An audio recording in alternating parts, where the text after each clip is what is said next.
রনা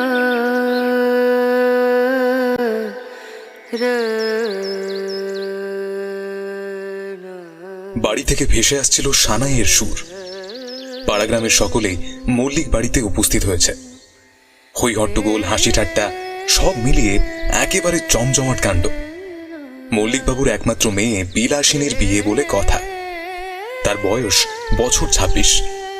গায়ে হলুদের দিনে সকলেই তার গায়ে অল্প বিস্তর হলুদ লাগিয়ে দিচ্ছে। কেউ আবার চলে গিয়েছে মিষ্টি মুখ করাতে ময়রার দোকানে। দেদার আয়োজন। তারপর পাশে যে পুকুর আছে সেখান থেকে মাটির কলসিতে জল এনে সেটা কনের মাথায় ঢেলে দিয়ে তাকে প্রায় স্নান করিয়ে দিয়েছে। কিন্তু এখানেই শেষ নয়।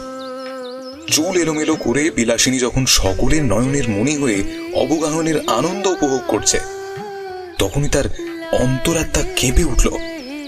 একটা অট্টহাসির শব্দ তার কানে ভেসে এলো।